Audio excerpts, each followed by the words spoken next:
أعوذ بالله من الشيطان الرجيم. بسم الله الرحمن الرحيم. فاذكروني أذكركم واشكروا لي ولا تكفرون. يا أيها الذين آمنوا استعينوا بالصبر والصلاة إن الله مع الصابرين. ولا تقولوا لمن يقتل في سبيل الله أموات بل أحياء ولكن لا تشعرون. ولنبلونكم بشيء من الخوف والجوع ونقص من الأموال والأنفس والثمرات وبشر الصابرين الذين إذا أصابتهم مصيبة قالوا إنا لله وإنا إليه راجعون. أولئك عليهم صلوات من ربهم ورحمة وأولئك هم المهتدون. إن الصفا والمروة من شعائر الله فمن حج البيت واعتمر فلا جناح عليه أن يطوف بهما ومن تطوع خيرا فإن الله شاكر عليم. آمنت بالله صدق الله العظيم.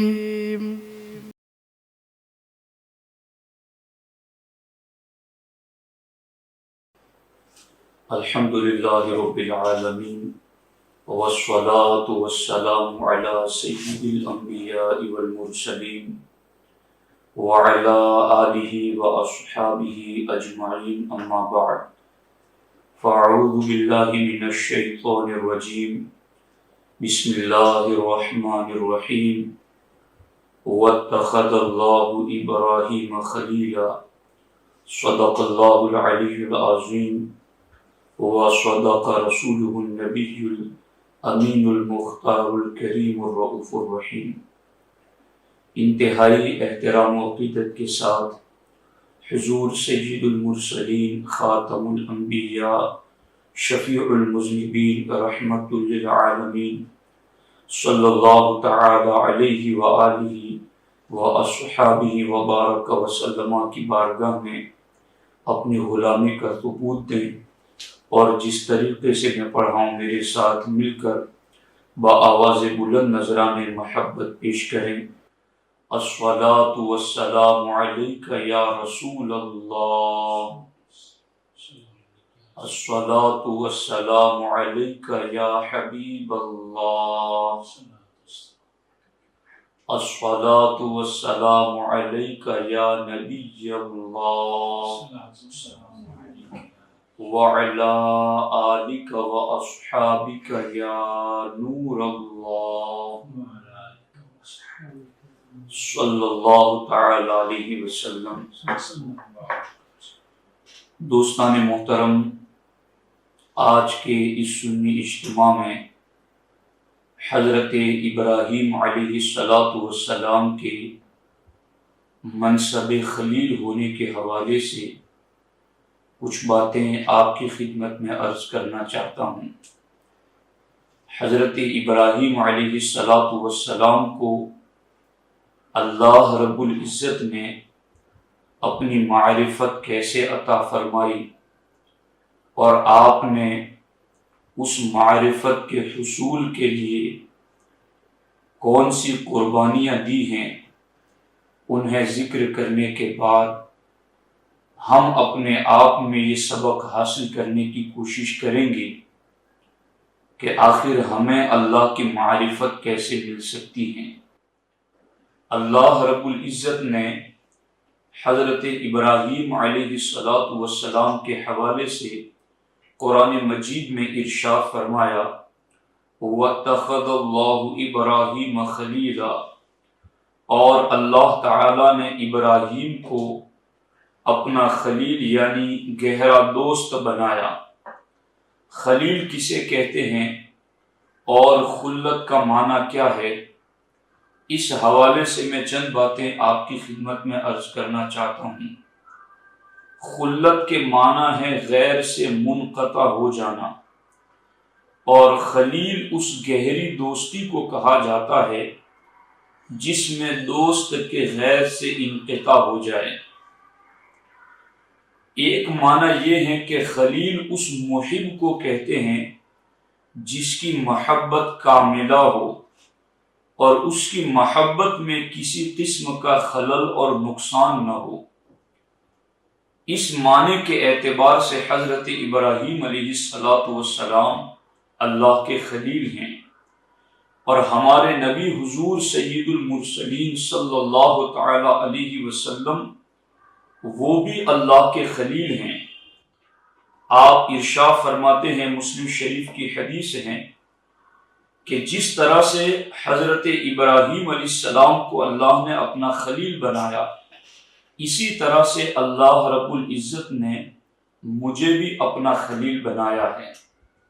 خلیل کے منصب پر حضرت ابراہیم علیہ السلام جو فائز ہیں، اس کی اصل وجوہات کیا ہیں؟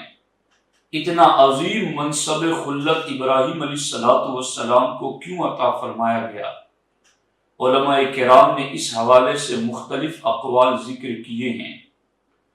علماء ارشاد فرماتے ہیں سماہ ربہ خلیلا لأنہ سلم نفسہ الی النیران ومالہ الی الضیفان وولدہ الی القربان وقلبہ الی الرحمن۔ حضرت ابراہیم علیہ السلام کی یہ 4 عادات کریمہ تھیں جن کی وجہ سے اللہ رب العزت نے حضرت ابراہیم علیہ السلام کو اپنا خلیل بنایا۔ وہ 4 وجوہات کون سی ہیں؟ پہلی وجہ یہ ہے سلم نفسہ الی النیران، ابراہیم علیہ السلام کو اللہ رب العزت نے اپنا خلیل اس لیے بنایا کہ ابراہیم علیہ السلام نے اپنے آپ کو آگ کے حوالے کر دیا، یعنی اللہ کی رضا کے لیے کلمہ حق بلند کرنے کی وجہ سے آپ کو نار نمرود میں ڈالا گیا، اور آپ نے اللہ کی رضا کے لیے اسے بخوشی پسند فرمایا۔ دوسری وجہ وَمَالَهُ إِلَى الضَّيْفَانِ، ابراہیم علیہ السلام کو خلیل کا منصب اس لیے دیا گیا کہ آپ نے اپنا مال مہمانوں پر خرچ کر دیا۔ تیسری وجہ یہ ہے وَوَلَدَهُ إِلَى الْقُرْبَانِ، کہ آپ نے اپنی اولاد کو اللہ کی رضا کے لیے قربانی کے لیے پیش کر دیا۔ اور چوتھی وجہ یہ ہے وَقَلْبَهُ إِلَى الرَّحْمَةِ، آپ نے اپنے دل کو صرف اللہ کی محبت کے لیے خالی کر لیا، یعنی آپ کے دل میں ہر غیر سے محبت جدا اور صرف اللہ کی محبت رچی بسی ہوئی ہیں۔ علماء فرماتے ہیں یہ 4 وجوہات ہیں جن کی بنیاد پر اللہ رب العزت نے حضرت ابراہیم علیہ السلام کو خلیل ہونے کا منصب عطا فرمایا۔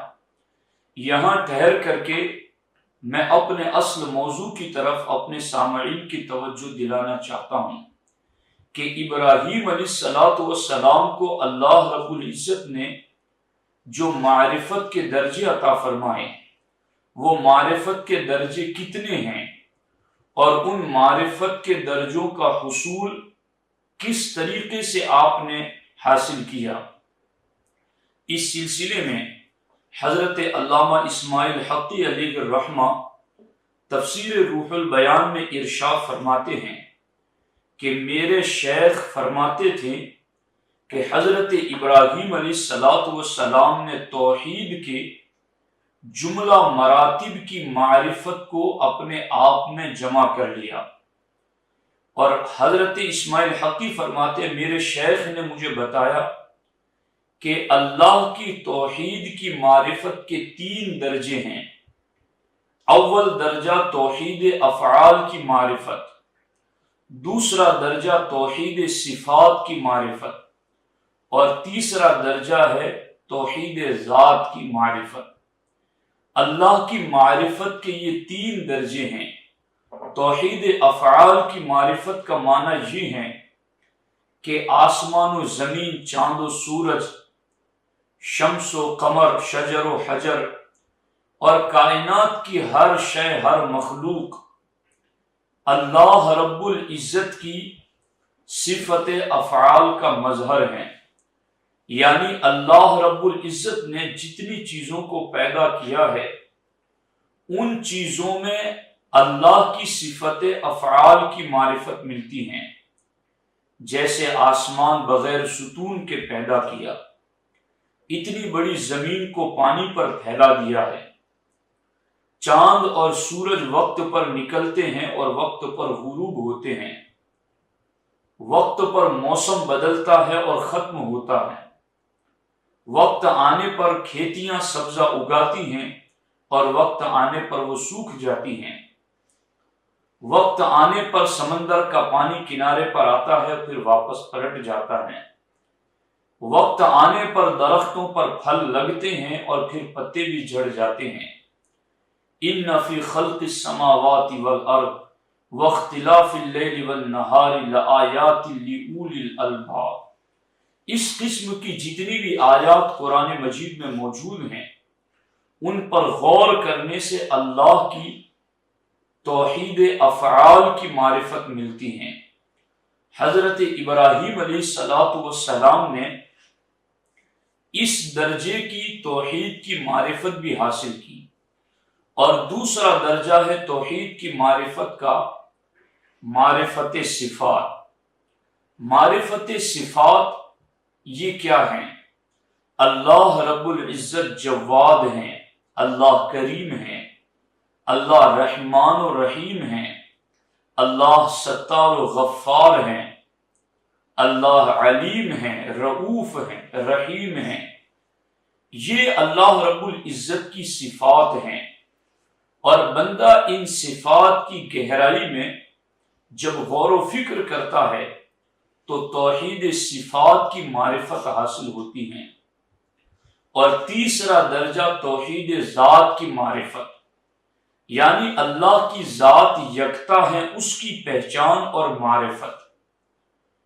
اب اس سلسلے میں یہ توحید کے 3 درجے ہیں، اور ان 3 درجوں میں حضرت علامہ اسماعیل حقی علیہ الرحمہ فرماتے ہیں کہ اللہ رب العزت نے توحید کی معرفت کے ان 3 درجوں میں حضرت ابراہیم علیہ السلام کو کمال درجہ عطا فرمایا، لیکن علامہ اسماعیل حقی علیہ الرحمہ فرماتے ہیں کہ ان 3 قسم کی توحید کی معرفت میں 3 چیزیں رکاوٹ بنتی ہیں، اور وہ 3 چیزیں کون سی ہیں؟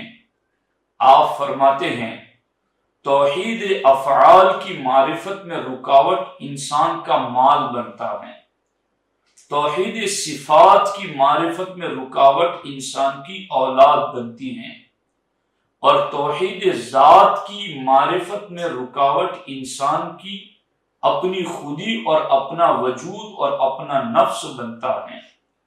ابراہیم علیہ السلام کا مال تو بڑا پاکیزہ، آپ کی اولاد تو نبی اور جد الانبیاء، آپ کا اپنا وجود تو اللہ کی برہان اور اللہ کی دلیل ہیں، لیکن لوگوں تک اللہ کی معرفت کا طریقہ بتانے کے لیے، لوگوں تک اللہ کی پہچان اور معرفت کے حصول کا سلوک سکھانے کے لیے آپ نے جو 3 چیزیں لوگوں کے لیے رکاوٹ بننے والی تھی، ان 3 چیزوں کی قربانی آپ نے دی اور معرفت کے ان بلند مراتب کو حاصل کیا کہ رب نے خود قرآن میں ارشاد فرمایا وَكَذَلِكَ نُرِي إِبْرَاهِيمَ مَلَكُوتَ السَّمَاوَاتِ وَالْأَرْضِ، ہم نے ابراہیم علیہ السلام کو وہ شان عطا فرمائی کہ آسمان و زمین کی ہر چیز ابراہیم علیہ السلام کو دکھا دی۔ تفسیر میں لکھا ہے کہ حضرت ابراہیم علیہ السلام کو بیت المقدس میں الصخرہ پر کھڑا کیا گیا، ایک چٹان پر کھڑا کیا گیا، اور پھر اس چٹان پر آپ کو کھڑا کر کے رب نے فرمایا کہ آسمانوں کی طرف دیکھیں۔ ابراہیم علیہ السلام نے جب آسمانوں کی طرف دیکھا تو عرش تک آسمان کی ہر مخلوق آپ کی نگاہ کے سامنے تھی، اور اللہ رب العزت نے فرمایا زمین کی طرف دیکھو تو تحت الثری تک اللہ کی ساری مخلوق آپ کی نگاہوں کے سامنے تھی۔ ابراہیم علیہ السلام کو اللہ رب العزت نے معرفت کے وہ مراتب عطا فرمائے کہ ابراہیم علیہ السلام کی یہ خصوصیت ہیں۔ سیدنا ابراہیم علیہ السلام نے جو لوگوں کے لیے معرفت الہی میں رکاوٹ بننے والی تھی چیزیں، اللہ کی رضا سے آپ نے ان چیزوں کی قربانی معرفت کے حصول میں کیسے دی ہیں، وہ قابل توجہ ہیں۔ آپ اس چیز پر غور فرمائیں۔ وَمَا لَهُ إِلَى الضَّيْفَانِ، ابراہیم علیہ السلام کو خلیل ہونے کا منصب جو ملا ہے، اس کی ایک وجہ یہ ہے کہ آپ نے مال مہمانوں پر خرچ کر دیا، اور پھر توحید افعال کی معرفت میں جو لوگوں کے لیے رکاوٹ بنتی ہے وہ بھی مال بنتا ہے، تو آپ نے توحید افعال کی معرفت کے لیے مال کو جو خرچ کیا ہے اس کی ایک جھلک میں آپ کی خدمت میں پیش کرنا چاہتا ہوں۔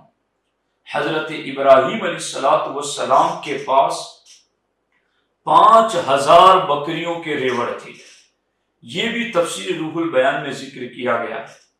5000 بکریوں کے ریوڑ، اور پھر ان ریوڑوں کی نگہبانی کے لیے جو کتے تھے ان کے گلوں میں بھی سونے کے پٹے پڑے ہوئے تھے۔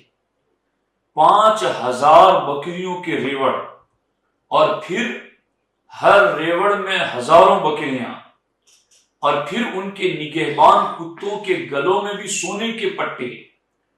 فرشتوں نے جب یہ منظر دیکھا تو اللہ کی بارگاہ میں عرض کی الہ العالمین، یہ کیسے تیرے خلیل ہیں کہ مال سے اتنا پیار رکھتے ہیں اور اتنا مال اکٹھا کر رکھا ہے۔ اللہ اکبر۔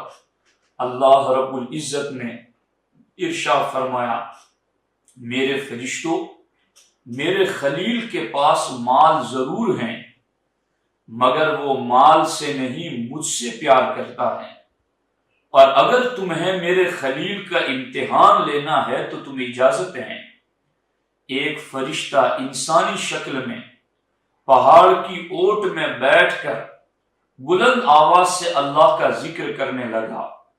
ایک روایت کے مطابق فرشتے نے پڑھا سبوح قدوس رب الملائکۃ والروح، اور دوسری روایت کے مطابق جو 4 رکعت تراویح کے بعد پڑھی جاتی ہے وہ دعا فرشتے نے پڑھی سبحان ذی الملک والملکوت، سبحان ذی العزت والعظمت والہیبت والقدرت والکبریاء والجبروت۔ پہاڑ کی اوٹ سے جب فرشتے نے اللہ کی یہ تسبیح پڑھی تو حضرت ابراہیم علیہ السلام کے کانوں سے ٹکرائی، اور آپ نے ایسے پاکیزہ کلمات سے اپنے اللہ کی تسبیح سنی تو آپ ڈھونڈنے لگے کہ یہ تسبیح کون کر رہا ہے۔ پھر آپ اس انسانی شکل میں موجود فرشتے کے قریب آئے اور آ کر کے کہا کہ تم نے میرے اللہ کی تسبیح پڑھی؟ کہا ہاں۔ کہ ایک مرتبہ مجھے اور سناؤ۔ تو فرشتے نے کہا کہ میں تسبیح تو تمہیں سناؤں گا، مگر اس تسبیح کے عوض اور بدلے میں آپ مجھے کیا دیں گے؟ تو ابراہیم علیہ السلام نے فرمایا کہ یہ جو 5000 ریوڑ ہیں بکریوں کی، ان میں سے آدھی بکریاں ایک مرتبہ اللہ کا ذکر سنانے پر میں تمہیں عطا کر دوں گا۔ اور پھر اس فرشتے نے سنائی اور آپ نے آدھے ریوڑ انہیں عطا کر دیے۔ ابراہیم علیہ السلام نے پھر فرشتے سے کہا، جو کہ انسانی شکل میں تھا، کہ ایک مرتبہ مجھے اپنے رب کا پھر ذکر سناؤ۔ فرشتے نے کہا کہ اب آپ کیا دیں گے مجھے؟ کہا جو بکریوں کے آدھے ریوڑ بچ چکے ہیں وہ بھی میں تمہیں عطا کر دوں گا۔ فرشتے نے پھر اللہ کی تسبیح سنائی تو ابراہیم علیہ السلام نے باقی آدھے ریوڑ بھی عطا کر دیے۔ اب تو سارا سرمایہ ختم ہو چکا تھا، مگر جو کانوں میں لذت تھی ذکر الہی کی وہ بڑھ رہی تھی، اس کی تازگی، حلاوت اور مٹھاس ترقی کر رہی تھی۔ آپ نے پھر اس سے کہا کہ ایک مرتبہ اور مجھے اپنے اللہ کا ذکر سناؤ۔ فرشتے نے کہا اب تو تمہارے پاس کوئی چیز ہے ہی نہیں، اب بدلے میں کیا عطا کرو گے؟ تو ابراہیم علیہ السلام نے ارشاد فرمایا، آخر ان 5000 بکریوں کے ریوڑ سنبھالنے کے لیے تمہیں کوئی بندہ تو چاہیے۔ ایک مرتبہ مجھے اپنے اللہ کا ذکر سناؤ، میں تمہاری بکریوں کے ریوڑوں کی نگہبانی کروں گا۔ اللہ اکبر!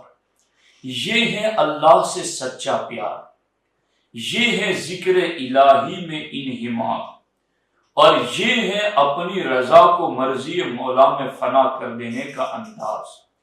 ابراہیم علیہ السلام نے جب یہ کہا کہ ایک مرتبہ اور اللہ کا ذکر سناؤ، میں تمہاری بکریوں کی ریوڑوں کی نگہبانی کروں گا، تو فرشتے نے نقاب الٹ دیا اور کہا میں کوئی انسان نہیں، میں نوری مخلوق فرشتہ ہوں اور تمہاری آزمائش کے لیے اترا ہوں، لیکن اے اللہ میں اس چیز کو مان گیا کہ ابراہیم علیہ السلام تیری خلیل ہیں، انہیں مال سے نہیں، انہیں تجھ سے پیار ہے اور انہیں تیرے ذکر سے محبت ہے۔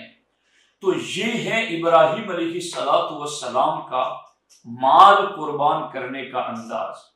تو جب یوں اللہ کی رضا کے لیے، اللہ کے ذکر کے لیے مال خرچ کیا جاتا ہے تو پھر توحید افعال کی معرفت بندے کو نصیب ہوتی ہے۔ اور قرآن مجید میں بہت سارے انبیاء کرام کا ذکر موجود ہیں، ان میں حضرت ابراہیم علیہ السلام کا ذکر بالخصوص مہمان نوازی کے حوالے سے ذکر ہے کہ ابراہیم علیہ السلام کا گھر سڑک کے اور راستے کے کنارے تھا۔ آپ مہمانوں سے ملاقات کرتے، انہیں بلاتے اور پھر انہیں اپنے ساتھ بٹھا کر کھانا کھلاتے تھے۔ مہمان نوازی میں آپ اتنا شوق رکھتے تھے کہ باضابطہ آپ کے پاس جب فرشتے حضرت اسحاق علیہ السلام کی ولادت کی بشارت لے کر آئے تو اس وقت آپ مہمان نوازی کے لیے جلد بازی میں اتنا تیز ہو گئے کہ آپ بھنا ہوا ایک جانور لے کر ان کی خدمت میں بھی رکھ دیتے ہیں، اور پھر جب وہ کھاتے نہیں تو آپ کو اندازہ ہوتا ہے کہ یہ تو انسان نہیں، یہ تو نوری فرشتے ہیں۔ تو آپ کو مہمان نوازی کا اس قدر زیادہ شوق اور رغبت تھی۔ ابراہیم علیہ السلام کے زمانے میں قحط سالی ایک مرتبہ پڑ گئی، تو ابراہیم علیہ السلام کے گھر سے لوگ آٹا منگا کر اپنا گزارا کرتے تھے۔ ایک مرتبہ آٹا ختم ہو گیا تو آپ نے اپنے غلام کو اونٹوں کے ساتھ بھیجا اپنے مصری دوست کی خدمت میں اور کہا کہ میرا پیغام پہنچانا کہ ابراہیم علیہ السلام نے آٹا طلب کیا ہے۔ جب آپ کا غلام اونٹ لے کر مصری دوست کے پاس پہنچا تو اس نے کہا کہ یہاں خود قحط سالی ہے، کچھ موجود نہیں ہے۔ جب آپ کا غلام اونٹوں کو لے کر واپس پلٹا تو اس نے سوچا کہ اونٹوں میں بوریاں خالی لے کر جاؤں، اس سے بہتر ہے کہ ریت کنکر ہی بھر کے چلا جاؤں۔ جب وہ ریت کنکر بھر کے آیا اور ابراہیم علیہ السلام کے گھر وہ بوریاں اتاری گئی اور سیدہ سارہ رضی اللہ تعالی عنہا جب روٹیاں بنا رہی تھی اور ابراہیم علیہ السلام تشریف لائے تو آپ نے پوچھا کہ یہ نفیس اور خوشبودار آٹا کہاں سے آیا ہے؟ تو چونکہ آپ کی زوجہ کو پتہ نہیں تھا کہ یہ کہاں سے آیا ہے، تو آپ کی زوجہ نے کہا کہ آپ نے اپنے مصری دوست کے پاس جو اونٹ بھیجے تھے آٹا لانے کے لیے، آپ کے مصری دوست نے آٹا بھیجا ہے۔ تو آپ نے مسکرا کر کہا یہ مصری دوست کی طرف سے آٹا نہیں آیا، یہ عرش کے مالک رب رحمان کی طرف سے آیا ہے۔ اور پھر یوں آپ نے وہ آٹا بھی لوگوں پر خرچ کر دیا۔ تو مالہ الی الضیفان کہ مال جب اللہ کی رضا کے لیے خرچ کیا جاتا ہے تو توحید افعال کی معرفت اللہ بندے کو عطا فرماتا ہے۔ اور دوسری چیز ہے توحید صفات کی معرفت، اور توحید صفات کی معرفت میں عام لوگوں کے لیے جو رکاوٹ بنتی ہیں وہ اولاد بنتی ہیں۔ ابراہیم علیہ السلام کی اولاد تو رکاوٹ نہیں تھی، وہ تو ذبیح اللہ تھی، وہ تو ہمارے نبی علیہ السلام کے جد کریم تھے، مگر تعلیم تو عوام تک پہنچانی تھی کہ تمہیں اللہ کی معرفت کیسے ملے گی۔ تو ابراہیم علیہ السلام نے اپنے بیٹے کو وادی مینا میں لٹا دیا اور ان کے حلق پر چھری رکھ دی، تو اللہ نے ارشاد فرمایا وَنَادَيْنَاهُ أَن يَا إِبْرَاهِيمُ قَدْ صَدَّقْتَ الرُّؤْيَا، ہم نے آواز دی، ہم نے پکارا، ندا دی، اے ابراہیم تم نے خواب سچا کر دکھایا، بے شک ہم نیکی کرنے والوں کو یوں ہی بدلہ عطا کرتے ہیں۔ تو اے عاشقان رسول آپ غور کریں کہ یوں اولاد کو بھی اللہ کی رضا کے لیے قربان کرنے سے اللہ توحید صفات کی معرفت عطا کرتا ہے۔ آج ہمیں اولاد کو ذبح نہیں کرنا ہے، لیکن اولاد کو دینی ماحول میں ڈالنا ہے، اولاد کو اللہ رسول کے احکام پر عمل کی طرف مائل کرنا ہے، اولاد کو شرعی احکامات کا پابند بنانا ہے۔ اور اگر ہم اولاد کو شرعی احکام کا پابند بنا دیں گے تو یہ بھی ایک قربانی ہے، اور اس قربانی سے بھی اللہ توحید صفات کی معرفت عطا فرمائے گا۔ اور تیسری جو توحید کی معرفت کا مرحلہ ہے وہ توحید ذات کی معرفت کا مرحلہ ہے، اور اس میں جو چیز رکاوٹ بنتی ہے وہ بندے کا اپنا نفس ہے۔ وَسَلَّمَ نَفْسَهُ إِلَى النِّيرَانِ، حضرت ابراہیم علیہ السلام نے اپنے وجود کو اللہ کی رضا کے لیے غلبہ حق کی خاطر نار نمرود کے حوالے کر دیا، اور پھر جب آپ نے اپنا وجود بھی اللہ کی رضا کے لیے آگ کے سپرد کر دیا تو اللہ نے توحید ذات کی بھی معرفت آپ کو عطا فرما دی۔ دوستان محترم، ہمارے دین کا جو حصہ ہے سب سے بڑا اور سب سے اہم وہ ہے کلمہ طیبہ، اور کلمہ طیبہ کا پہلا حصہ ہے لا الہ الا اللہ، کہ اللہ کے سوا کوئی معبود نہیں۔ حقیقت میں اللہ کے سوا کوئی معبود نہیں، یہ کلمہ پڑھنے میں بندے کو لذت اس لیے محسوس نہیں ہو رہی ہے کہ اسے نہ توحید افعال کی معرفت ہے، نہ توحید صفات کی معرفت ہے، نہ توحید ذات کی معرفت ہے۔ اور یہ معرفت کیسے ملے؟ جو چیزیں ان معرفت کے مراحل میں رکاوٹیں ہیں، ہم ان رکاوٹوں کو دور کرنے کے لیے ہی تیار نہیں ہیں۔ توحید افعال کی معرفت میں رکاوٹ ہمارا مال ہے، تو کیوں نہیں ہم اللہ کی رضا کے لیے زکوٰۃ کے طور پر ایک حصہ اللہ کی راہ میں خرچ کرتے؟ کیوں نہیں ایسا ہوتا کہ ہم خوش دلی کے ساتھ اللہ کی رضا کے لیے قیمتی جانور بوقت قربانی ذبح کرتے؟ کیوں نہیں ایسا ہوتا کہ ہم اپنے اہل خانہ اور اپنے قرب و جوار میں بستے غریب مسلمانوں پر خرچ کر کے اللہ کی توحید افعال کی معرفت حاصل کرتے؟ تو چونکہ ہم نے تو مال کو بس سمیٹ کر جمع کر کے رکھنا ہے اور خرچ بھی نہیں کرنا.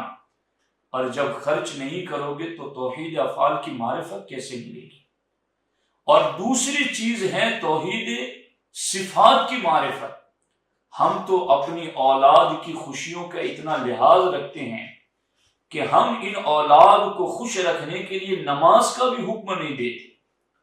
ہم انہیں چہرے پر سنت رسول سجانے کا بھی حکم نہیں دیتے. ہم ان کی رضا اور خوشنودی کے لیے اسلامی لباس کا بھی حکم نہیں دیتے. ہم ان کو راضی رکھنے کے لیے علماء کے قریب جانے کا بھی انہیں حکم نہیں دیتے.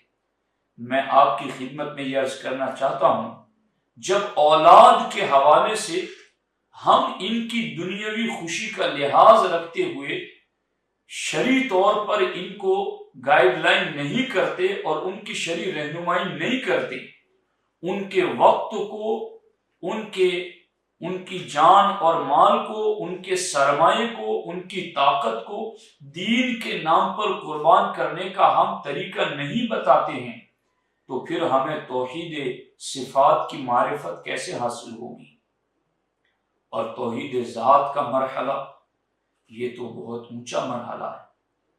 توحید ذات کی معرفت اگر ہمیں حاصل کرنی ہے تو پھر ہمیں خودی کو مٹانا ہوگا. نفس امارہ کی ساری چالوں کو جان کر کے ان چالوں میں نفس امارہ کو ناکام بنانا ہوگا، اور ہمیں اپنے نفس کو نفس مطمئنہ، نفس راضیہ، نفس مرضیہ، اور ہمیں اپنے نفس کو نفس لوامہ بنانا ہوگا. جب ہمارا نفس امارہ کی قدرتوں سے پاک ہوگا، جب ہمارا نفس امارہ کی چال بازیوں سے اور نفس پرستیوں سے محفوظ ہوگا، تو ہمیں آگے جا کر نفس لوامہ نصیب ہوگا. اور نفس لوامہ پر جب ہم استقامت کا اظہار کریں گے تو آگے ہمیں نفس مطمئنہ ملے گا، اور جب اس پر ہم استقامت کا اظہار کریں گے تو نفس راضیہ اور مرضیہ ملے گا. اور جب نفس کو ہم یوں کچل کر کے مطمئنہ، لوامہ، راضیہ، مرضیہ بنانے میں کامیاب ہوں گے تو پھر دیکھنا کہ توحید ذات کی بھی معرفت کے کچھ نہ کچھ چھینٹے ہم پر برسیں گے، اور کچھ نہ کچھ ہمیں اس کی حلاوت اور لذت محسوس ہوگی. تو ساتھیوں، میں آپ کی خدمت میں یہ بات عرض کرنا چاہتا ہوں، ہمارے اسلام کی بنیاد ہے کلمہ توحید، اور کلمہ توحید کی معرفت کے 3 حصے ہیں: توحید افعال، توحید صفات اور توحید ذات. اور ان تینوں کی معرفت میں جو 3 رکاوٹیں ہیں، جب ہم یہ دور کریں گے تو پھر ہمیں سجدوں میں بھی مٹھاس ملے گی، پھر ہمیں اذان سننے میں بھی لذت ملے گی، پھر ہمیں قرآن سننے اور قرآن پڑھنے میں بھی لذت محسوس ہوگی، پھر ہمیں ہر دینی کام میں رغبت اور شوق محسوس ہونے لگے گا. اب یہ ساری چیزیں اسی وقت ہوگی جب رکاوٹوں کو دور کیا جائے اور حصول معرفت میں بندہ کوشش کرے اور آگے بڑھتا چلا جائے. ابراہیم علیہ السلام نے تو توحید کی معرفت میں بہت قربانیاں دی ہیں، اور آپ ہر قربانی میں بدرج اتم کامیاب ہوتے چلے گئے، اور ہر امتحان اور آزمائش سے کامیاب اور بامراد ہوتے ہوئے چلے گئے، اور اللہ رب العزت نے یوں معرفت کے دروازے آپ پر کشادہ فرما دیے. تو ساتھیوں، آپ سے درخواست ہے کہ توحید کی معرفت کے لیے ابراہیم علیہ السلام کی اس سیرت سے نصیحت حاصل کرتے ہوئے اپنے آپ کو تیار کریں. اللہ رب العزت کی بارگاہ میں دعا ہے، رب ذوالجلال سیدنا ابراہیم علیہ السلام کی پاکیزہ سیرت کے ان نقوش پر ہمیں عمل کی توفیق عطا فرمائیں. السلام علیکم ورحمۃ اللہ وبرکاتہ.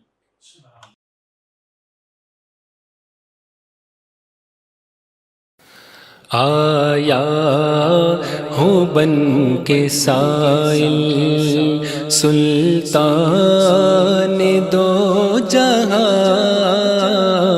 آیا بن کے سائل سلطان دو جہاں رحمت ہو پھر سے مائل رحمت ہو پھر سے مائل سلطان دو جہاں رحمت ہو پھر سے مائل عز و وقار دے دو اسلام و مسلمی کو عز و وقار دے دو اسلام و مسلمی کو مٹ جائے سارے باطل مٹ جائے سارے باطل سلطان دو جہاں مٹ جائے سارے باطل سلطان دو جہاں رحمت ہو پھر سے مائل بے کس ہوں ناتوا ہوں در پر میں آ گیا ہوں بے کس ہوں ناتوا ہوں در پر میں آ گیا ہوں مومن بنا دو کامل مومن بنا دو کامل سلطان دو جہاں مومن بنا دو کامل سلطان دو جہاں رحمت ہو پھر سے مائل موجوں کے رنج و غم میں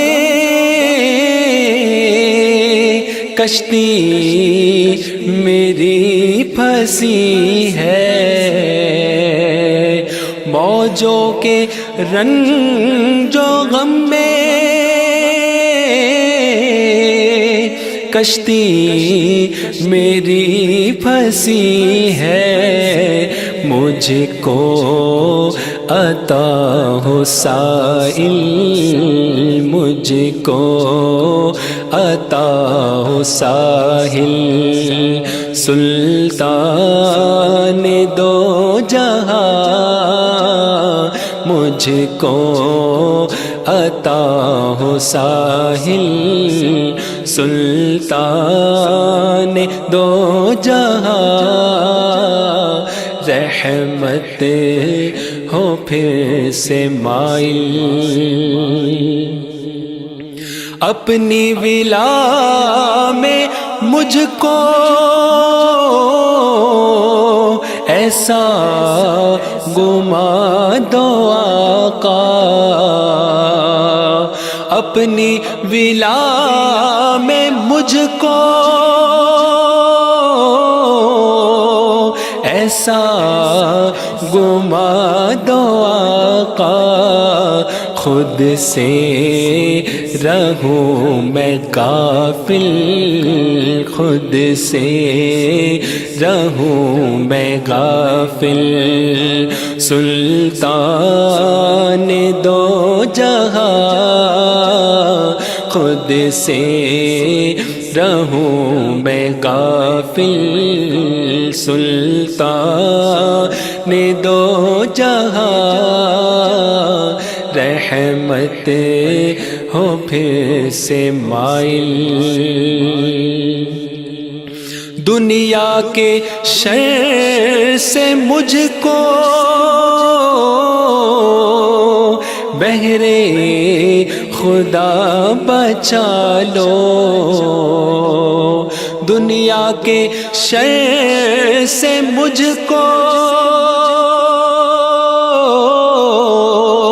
بہرے خدا بچا لو، دامن میں کر لو داخل، دامن میں کر لو داخل، سلطان دو جہاں دامن میں کر لو داخل، سلطان دو جہاں رحمت ہو پھر سے مائل، بن کے گدا ہوں حاضر، نظر کرم ہو نازر، بن کے گدا ہوں حاضر، نظر کرم ہو نازر، دیدار اب ہو حاصل، دیدار اب ہو حاصل، سلطان دو جہاں دیدار اب ہو حاصل، سلطان دو جہاں رحمت ہو پھر سے مائل، در پہ بلاتے رہنا بگڑی بناتے رہنا، در پہ بلاتے رہنا بگڑی بناتے رہنا، عزت رہے یہ حاصل، عزت رہے یہ حاصل، سلطان دو جہاں عزت رہے یہ حاصل، سلطان دو جہاں رحمت ہو پھر سے مائل، گریا ہے قلب شاکر،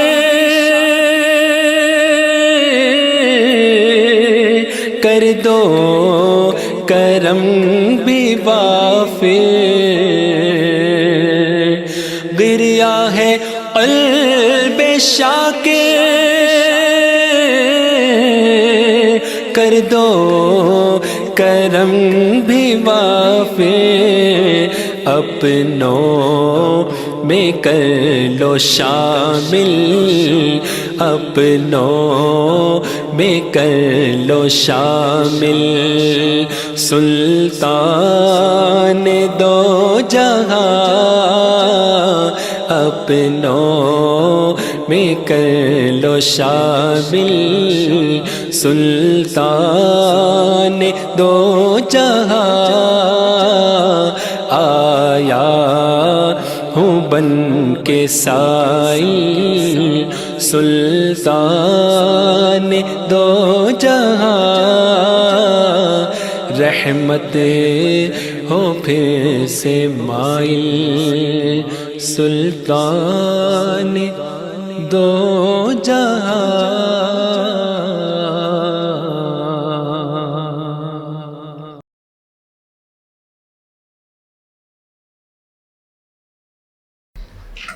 السلام علیکم ورحمۃ اللہ تعالی وبرکاتہ، نحمدہ ونصلی ونسلم علی رسولہ الکریم، اما بعد فاعوذ باللہ من الشیطان الرجیم، بسم اللہ الرحمن الرحیم، ان الدین عند اللہ الاسلام، آمنت باللہ، صدق اللہ مولانا العظیم، وبلغنا رسوله النبي الأمين المختار الكريم ونحن على ذلك لمن الشاهدين والشاكرين والحمد لله رب العالمين۔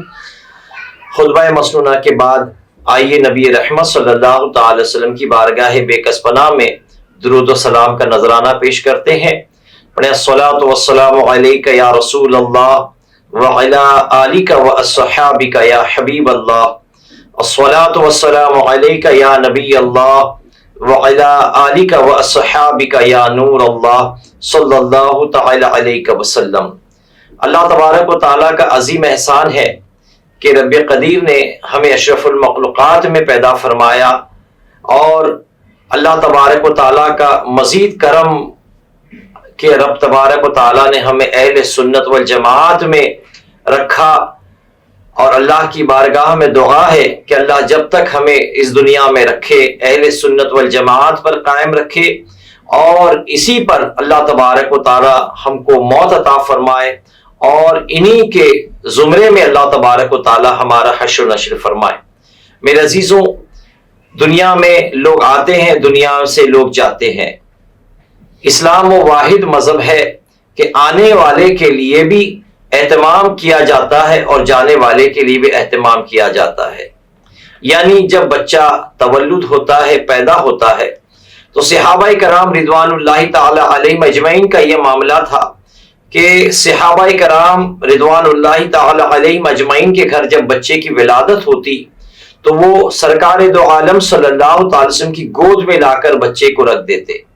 آقا کریم علیہ تحیت و تسلیم اپنی مقدس زبان اس بچے کے منہ میں رکھ دیتے، جسے بچہ پہلی مرتبہ نبی رحمت کی وہ مقدس زبان کو چوس کر کے اپنی زندگی کا آغاز کرتا۔ کبھی کبھی رسول گرامی وقار صلی اللہ تعالی وسلم کھجور چوس کر کے بچے کی تارک میں لگا دیتے، اور بچہ اس کو چوستے رہتا، جس کو علماء کرام فرماتے یہ تہنیک ہے۔ آج ہمارے یہاں یہ تہنیک کا سلسلہ بالکل ختم ہو گیا، اس لیے کہ ہمارے بچے ہاسپٹل میں پیدا ہوتے ہیں اور وہاں سے نکالنے لے جانے کے لیے بڑی مشقت ہوتی ہے۔ تو کم سے کم ہم یوں تو کر سکتے ہیں کہ جب بچے کی ولادت کا وقت آئے تو ہم اپنے پیر و مرشد یا اپنی مسجد کے امام یا اپنے گھر کے کسی بزرگ کے کھجور چوسوا کر لے لیں، چوس کر لے لیں، جھوٹی کر لیں، اور جب بچے کی ولادت ہو جائے تو ماں کا دودھ اس کے پیٹ میں جانے سے پہلے یہ کھجور اس کو چسا دی جائے۔ علماء کرام فرماتے ہیں کہ کسی نیک بزرگ کے ذریعے اگر اس کا جھوٹا کھلا دیا جائے تو انشاءاللہ بچے میں وہ بزرگ کی خصلتیں پیدا ہونا شروع ہو جاتی ہے۔ تو صحابہ کرام رضوان اللہ تعالی علیہم اجمعین اپنے بچوں کو آقا کریم صلی اللہ تعالی وسلم کی بارگاہ میں لاتے، اور نبی رحمت اپنی مقدس زبان ان کے منہ میں رکھتے، اور بچے اس کو چوس کر کے اپنی زندگی کا آغاز کرتے۔ نبی رحمت صلی اللہ تعالی وسلم کی اس ادا کو تہنیک کہا جاتا ہے، اور جس کو آج ہم عمل کر سکتے ہیں انشاءاللہ۔ جب بچے کی ولادت ہو تو ولادت ہوتے ہی کوشش کریں، ہمارے علماء نے ہماری رہبری کی، فرمایا سیدھے کان میں 4 مرتبہ اذان دی جائے اور الٹے کان میں 3 مرتبہ اقامت دی جائے۔ جب بچہ نرس دائی دھو کر کے نہلا کر کے ہمارے حوالے کرے تو بچے کو اپنے گود میں لے اور اس سیدھے کان کی طرف منہ لگا کر کے کم سے کم 4 مرتبہ آپ اذان دے دیں۔ اس طرح اللہ اکبر اللہ اکبر اللہ اکبر اللہ اکبر، اشہد ان لا الہ الا اللہ، اشہد ان لا الہ الا اللہ، اشہد ان محمد رسول اللہ، یعنی پوری اذان بچے کے کان میں 4 مرتبہ دے دیں۔ پھر بچے کو گھما دیں اور پھر اس کا الٹا کان، بایاں کان اپنے منہ کے قریب لائیں اور 3 مرتبہ کم از کم آپ اقامت دے دیں۔ اگر کسی نے 1 مرتبہ اقامت دی یہ بھی جائز ہے، 1 مرتبہ اذان دی یہ بھی جائز ہے، لیکن بہتر طریقہ یہ ہے کہ سیدھے کان میں 4 مرتبہ اذان دی جائے اور الٹے کان میں 3 مرتبہ اقامت دی جائے، اور تہنیک کے ذریعے بچے کی زندگی کا آغاز کھانے کے ذریعے کیا جائے۔ اب اگر ممکن ہو تو شہد بچے کو چٹایا جائے۔ شہد کے تعلق سے حدیث مبارکہ میں آقا کریم صلی اللہ تعالی وسلم نے ارشاد فرمایا کہ شہد میں سوائے موت کے ہر چیز کا علاج ہے۔ تو شہد ایک بہترین غذا ہے۔ حدیث مبارکہ میں اس کی بڑی فضیلت وارد ہوئی ہے، تو اپنے بچے کو ہم شہد کے ذریعے بھی اس کی زندگی کے کھانے کا اہتمام کر سکتے ہیں، آغاز کر سکتے ہیں۔ اس کے بعد ماں کا دودھ پلایا جائے، اور بچے کی پرورش کے لیے اس انداز میں اسلام نے ہماری رہبری کی کہ بچے کی ولادت کے 7ویں دن عقیقہ کیا جائے۔ عقیقہ کیا ہے؟ دراصل عقیقے کے تعلق سے حدیث شریف کا مفہوم ہے، نبی کریم صلی اللہ تعالی وسلم نے فرمایا لڑکا اپنے عقیقے میں گروی ہے، 7ویں دن اس کی طرف سے جانور ذبح کیا جائے اور اس کا اچھا نام رکھا جائے اور سر منڈوایا جائے۔ نبی کریم صلی اللہ تعالی وسلم نے سیدنا امام حسن رضی اللہ تعالی کی ولادت پر صحابہ کرام سے فرمایا کہ بچے کا سر مونڈا جائے، اور سیدنا خاتون جنت فاطمہ زہرا رضی اللہ تعالی عنہ سے فرمایا کہ سر مونڈنے کے بعد جو بال نکلے وہ بال کے وزن کے مطابق چاندی وزن کیا جائے۔ تو فرمایا گیا کہ جب بالوں کا وزن کیا گیا تو 1 درہم یا اس سے کچھ کم نکلا، اور اتنا چاندی سرکار دو عالم صلی اللہ تعالی وسلم نے فرمایا فقراء میں تقسیم فرمایا جائے، اس کو صدقہ کر دیا جائے۔ تو جب ہم 7ویں دن بچے کا عقیقہ کریں تو سب سے پہلے اس کے ماں کے پیٹ کے جو بال ہوتے ہیں اس کو سر سے اتاریں۔ دور جہالت میں صحابہ کرام فرماتے ہیں کہ دور جہالت میں ہم اس طرح کرتے تھے کہ ماں کے پیٹ کے بال سر سے جب بچے کے جدا کرتے تو ایک جانور ذبح کرتے اور وہ جانور کا خون بچے کے سر پر لگا دیا کرتے، لیکن اسلام ایسی رسومات سے بیزار ہے۔ اسلام نے یہ طریقہ بتایا، آقا کریم نے سیدنا امام حسن کی ولادت پر فرمایا کہ بال اتارے جائیں اور بال کے برابر چاندی صدقہ کیا جائے، اور زعفران بھگا کر کے سر پر زعفران لگائی جائے۔ تو سیدنا امام حسن رضی اللہ تعالیٰ عنہ کے سر مقدس پر سرکار دو عالم صلی اللہ تعالی وسلم کے فرمان کے مطابق زعفران مل دی گئی۔ تو بچہ جب ولادت کر جائے، ولادت ہو جائے بچے کی، 7ویں دن اس کے سر کے بال اتارے جائیں، اس کا ایک اچھا نام رکھا جائے۔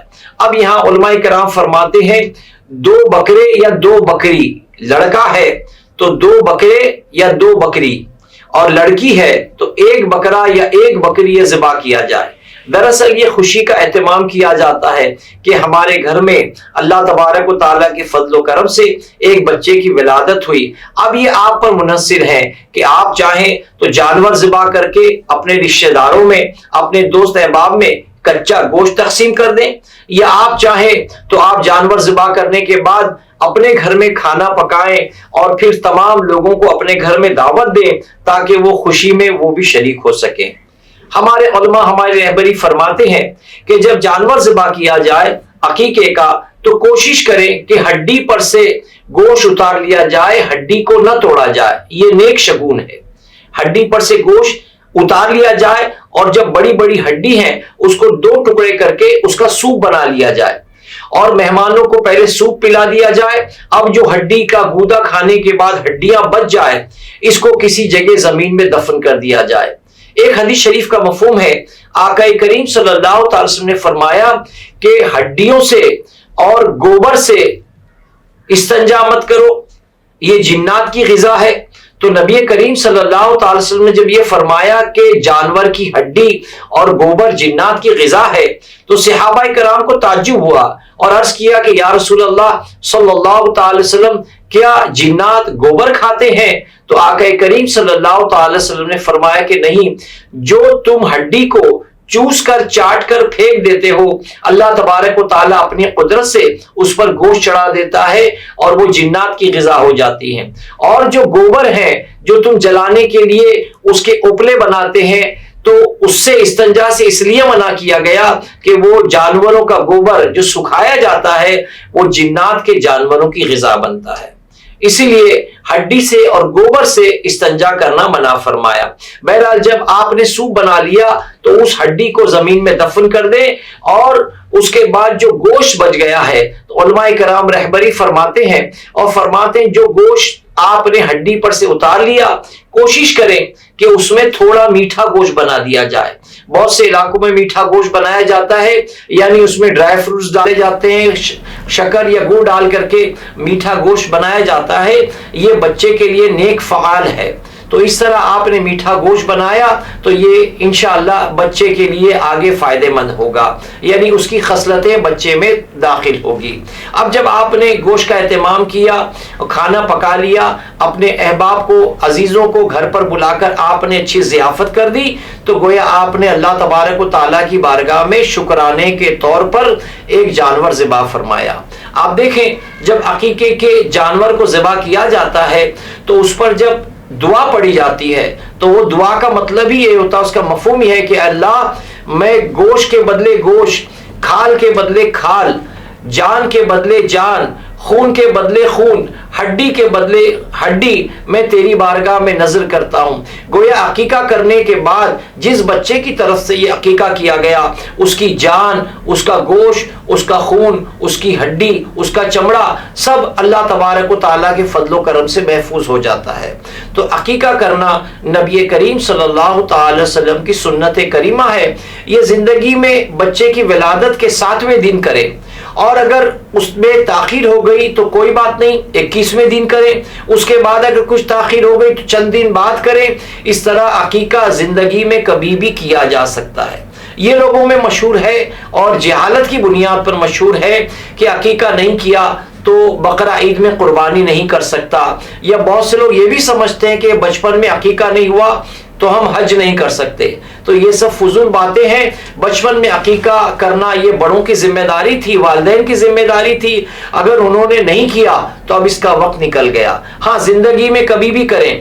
آج کل میگی کا زمانہ ہے، لوگ 2 منٹس میں اور 2 منٹ میں کھانا پکانے کے عادی ہو گئے، تو اب بہت سے احباب یہ بھی چاہتے ہیں کہ جس دن دولہے کا نکاح ہے اسی دن بکرا لایا، ذبح کیا، یعنی دولہے کا عقیقہ کیا، اور دوسرے دن اسی گوشت کا ولیمہ کیا۔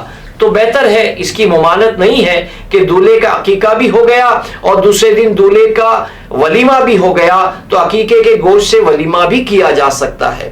بہرحال آپ نے اگر بچے کی ولادت پر خوشی کا اہتمام کیا، 7ویں دن آپ نے قربانی کی، یا تو کچا گوشت تقسیم کیا یا گھر میں پکا کر اپنے گھر میں ضیافت کر لی، تو اس طرح انشاءاللہ اللہ تبارک و تعالیٰ کی فضل و کرم سے بچے کی جان، کھال، ہڈی، خون یہ سب محفوظ ہو جائے گا۔ اور رسول گرامی وقار صلی اللہ تعالی وسلم کی عظیم سنت جو کہ آقا کریم صلی اللہ تعالی وسلم نے سیدہ امام حسن کی پیدائش پر کیا تھا، یعنی عقیقے کی سنت آپ نے ادا کر لی۔ اب چونکہ یہ سنت ہے، زندگی میں کبھی بھی کیا جا سکتا ہے۔ عقیقہ جب کیا جائے تو زندوں کا ہی کیا جائے۔ بعض جگہ یہ بھی ہوتا ہے کہ بچہ پیدا ہو کے 2 سال یا 1 سال میں مر گیا، اب ماں باپ کو اس سے محبت تھی، وہ چاہتے ہیں کہ مرے ہوئے بچے کا عقیقہ کیا جائے، تو مرے ہوئے بچے کا عقیقہ نہیں کیا جا سکتا، اس لیے کہ عقیقہ خود بچے کی جان کی ضمانت ہے، تو اس کی زندگی میں ہی کیا جائے گا۔ لہذا بچے کا عقیقہ کرنا اس کی جان، کھال، ہڈی، گوشت کی حفاظت کی خاطر ہے، اور یہ نبی کریم صلی اللہ تعالی وسلم کی سنت کریمہ ہے۔ اگر بقرہ عید، عید الاضحیٰ ان دنوں میں آ گئی اور آپ کے گھر بچے کی ولادت ہوئی، تو آپ نے چاہا کہ بقرہ عید میں ایک بیل یا ایک گائے یا ایک اونٹ میں جو 7 حصے ہوتے ہیں، اس میں بیٹے کی طرف سے 2، یعنی آنے والے بچے کا 2 عقیقے کا حصہ شامل کر لیں، تو یہ بھی جائز ہے۔ یعنی عید الاضحیٰ میں، قربانی کے ایام میں اگر کسی کا عقیقہ کرنا ہے تو ہم ان کے عقیقے کو ان ناموں میں، ان جانوروں میں شامل کر کے، یعنی 4 قربانی واجب کے، اور بقیہ جو 3 ہے، جو 3 حصے میں ایک لڑکا ایک لڑکی ہے، ان کے دونوں کے عقیقے ہو سکتے ہیں۔ اس طرح آپ عقیقہ کر سکتے ہیں۔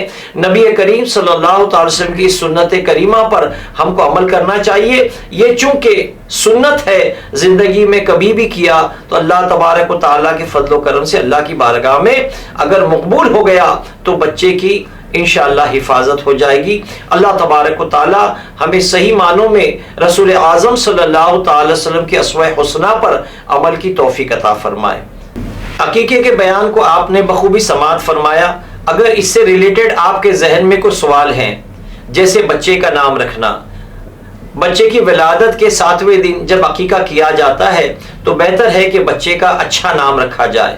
رسول اعظم صلی اللہ تعالی وسلم کے فرمان کے مطابق عبد الرحمن اور عبداللہ نام کو اللہ کے رسول صلی اللہ تعالی وسلم نے پسند فرمایا. یا اگر آپ اپنی مرضی سے کوئی نام رکھنا چاہتے ہیں تو بخوشی رکھ سکتے ہیں. بہت سی جگہ یہ مشہور ہے کہ فال کھولا جائے اور اس میں الفابیٹ نکلے، پھر اس الفابیٹ کے حساب سے ہم نام رکھیں گے، تو یہ کوئی ضروری نہیں ہے.